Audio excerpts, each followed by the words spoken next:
తిరిగి వార్తలకు స్వాగతం. అత్తిలి పెదవంతెన వద్ద ఉమ్మరలిషా రూరల్ డెవలప్మెంట్ ట్రస్ట్ ఆధ్వర్యంలో మజ్జిగ చలివేంద్రాన్ని బుధవారం నిర్వహించారు.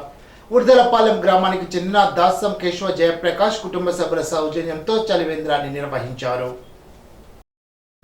ఇప్పుడు తూర్పుగోదావరి జిల్లా వార్తలు. పల్నాడు జిల్లా చిలకలూరిపేట వద్ద బస్సు ప్రమాదంలో 6 మరణించిన ఘటనపై హోంమంత్రి తాంటి వనిత దిగ్భ్రాంతి వ్యక్తం చేశారు.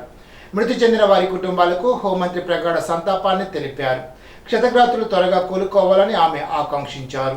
ఈ మేరకు ఎన్నగూడెంలోని హోంమంత్రి క్యాంప్ కార్యాలయం నుండి ఒక ప్రకటన విడుదల చేశారు. చిలకలూరిపేట సమీపంలో పసుమర్రు వద్ద హైదరాబాద్ వెళ్తున్న private travel bus tipper lorry ఢీకొనడంతో మృతి చెందారన్న వార్త తెలియగానే తన మనసును కలిచివేసిందని ఆ ప్రకటనలో పేర్కొన్నారు. బుధవారం తూర్పుగోదావరి జిల్లా న్యాయ సేవాధికారి సంస్థ కార్యదర్శి కె ప్రకాష్ బాబు బాల కార్మిక వ్యవస్థ నిర్మూలన కోసం కార్మిక శాఖ ఇతర సమన్వయ శాఖల సహకారంతో స్పెషల్ డ్రైవ్ నిర్వహించారు. 6 నుండి 14 ఏళ్ల వయసు ఉన్న పిల్లలకు ఉచిత నిర్బంధ విద్య పొందడానికి వారికి రాజ్యాంగం కల్పించిన హక్కుని పేర్కొన్నారు.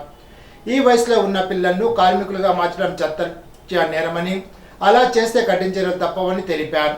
పిల్లల భద్రత దృష్ట్యా సంబంధిత అధికారులు, వ్యవస్థలు మరింత పటిష్టమైన చర్యలు తీసుకోవాలని తెలిపారు. పిల్లలందరికీ మంచి విద్య, స్వేచ్ఛగా జీవించే పరిస్థితులు కల్పించడం మనందరి బాధ్యతని తెలిపారు.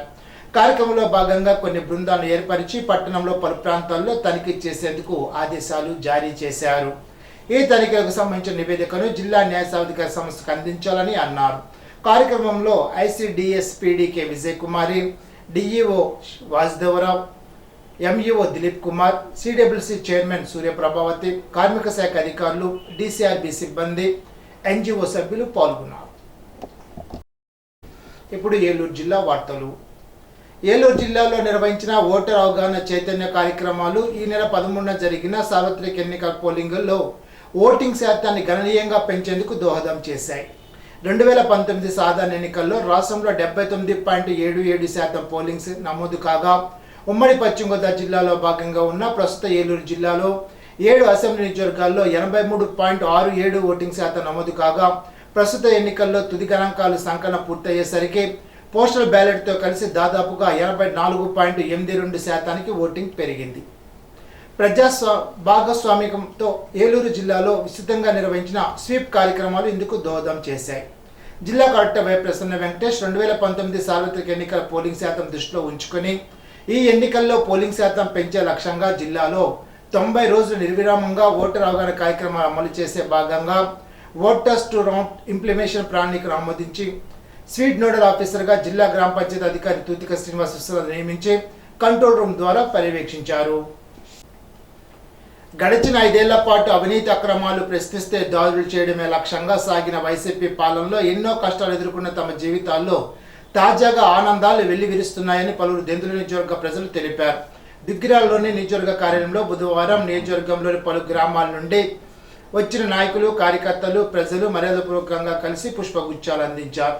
ఇటీవల జరిగిన సార్వత్రిక ఎన్నికల పోలింగ్లో దెందులూరు నియోజకవర్గంలో పెదవేగి, పెదపాడు, దెందులూరు సహా ఏలూరు రూరల్ మండలంలోని అన్ని గ్రామాల్లో టీడీపీ కూటమి అభ్యర్థిగా బరిలోకి దిగిన చింతమనేని ప్రభాకర్కు భారీ సంఖ్యలో ఓటర్లంతా తరలి వచ్చి అండగా నిలిచారని వారు తెలిపారు. ఈ సందర్భంగా చింతమనేని ప్రభాకర్ ప్రతి ఒక్కరిని ఎంతో ఆప్యాయంగా పలకరిస్తూ ఎన్నికల వేళ కృషి చేసిన ప్రతి ఒక్కరికి ప్రత్యేకంగా కృతజ్ఞతలు తెలిపారు. నియోజకవర్గంలోని ప్రతి కుటుంబానికి ఒక పెద్ద కొడుకుగా తాను ఎల్లప్పుడూ అండగా ఉంటానని చింతమనేని ప్రభాకర్ తెలిపారు. కార్యక్రమంలో పలువురు నాయకులు, కార్యకర్తలు పాల్గొన్నారు.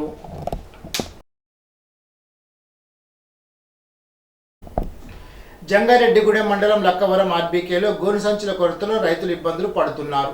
ఒక పక్క వాతావరణ మార్పులతో రైతులు టెన్షన్ పడుతున్న విషయం అందరికీ తెలిసిందే. 20,000 గోను సంచులను లక్కవరం ఆర్బీకి అధికారులు తరలించాలని రైతులు విన్నవించుకుంటున్నారు. ఈనాటి బంగారు మాట. మనం ఎదుర్కొనే ప్రతి కష్టం వెనుక ఓ అవకాశం దాగి ఉంటుంది. Albert Einstein. ఈ వార్త ఇంతటితో సమాప్తం. తిరిగి బిజినెస్లో కలుసుకుందాం. అంతవరకు సెలవు. నమస్కారం.